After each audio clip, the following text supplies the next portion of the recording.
What's up, Thrashers, and welcome back once again to the Thrash Maniac 99 YouTube channel, and I am back with yet another album review, and today I am talking about the latest offering from Thorn, Nebulous Womb of Eternity.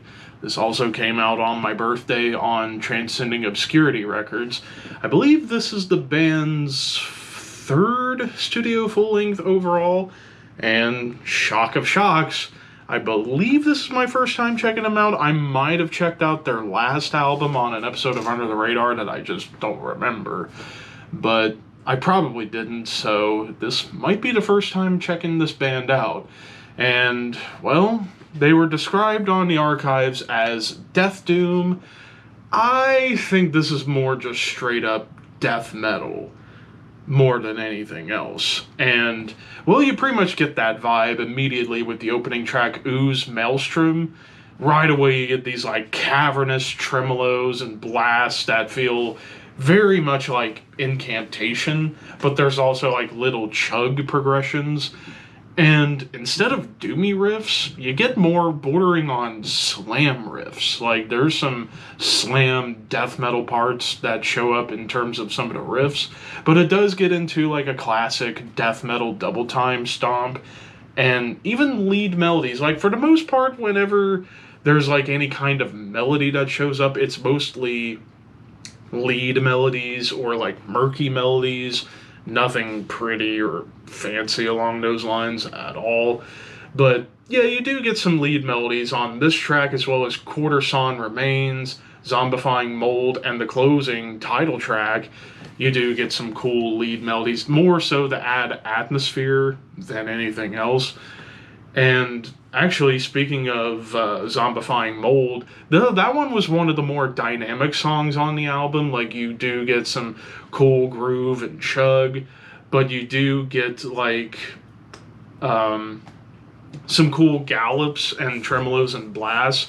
And like I said, you even get some guitar harmonies on that lead melody, and even a breakdown. Haunting Gale, that song, like, rhythmically, it's just all over the place. Like, it opens with tremolos, but it sounds like the old Diarrhea blast beat, where it just sounds like it's all over the place, you know, like Diarrhea. But, different grooves going on here, like your standard death metal grooves, but you also get some, like, lumbering grooves to kind of make you think of bands like Bull Thrower, Jungle Rot, Gate Creeper, bands along those lines, where it's like lumbering along for the most part. And then the closing track, the title track, this was really the one song on the album where it does feel more like a death doom song. Like, it's mostly dissonant death doom. Like, these riffs are just dissonant as all get out. You do get some tremolo on top of the doom to kind of add a little bit more layering to the song. You do, of course, get groove and a lead melody, but for the most part, the song was pretty solid to end this album. Now, production-wise, I think this album's definitely going for a more old-school sound, and it's well mixed for the most part. Like, you can hear the bass. However, that's one of quite a few criticisms I have about this album. The bass might be a tiny bit overpowering the guitars. Like, sometimes all I hear is mostly the bass and not as much the guitars. Even though the tone itself, it's gritty, it's raw, it's cavernous, the bass kind of takes over the mix a little bit too much.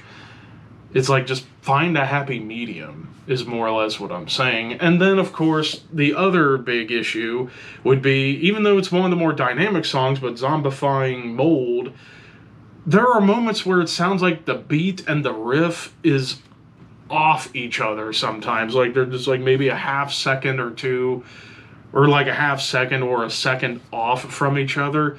And it just kind of made the song feel a little bit sloppy for me. But the other issue I have is that some of the chugs and grooves just blend in the mud, like, or blend into each other, not blend in the mud.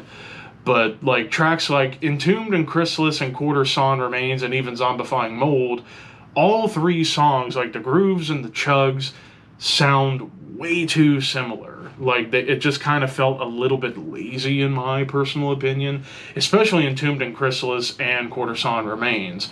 Even though Entombed in Chrysalis has a little bit more going on with, like, a slow rhythm and a tremolo and some atonal guitars. However, it gets kind of killed by the long, drawn-out ambient end. Like, I feel like, because this was the longest track of the album at about 8.5 minutes, the last, like, 3 minutes is just nothing but ambience. It's like, just cut that out, and the song itself would have been a bit better.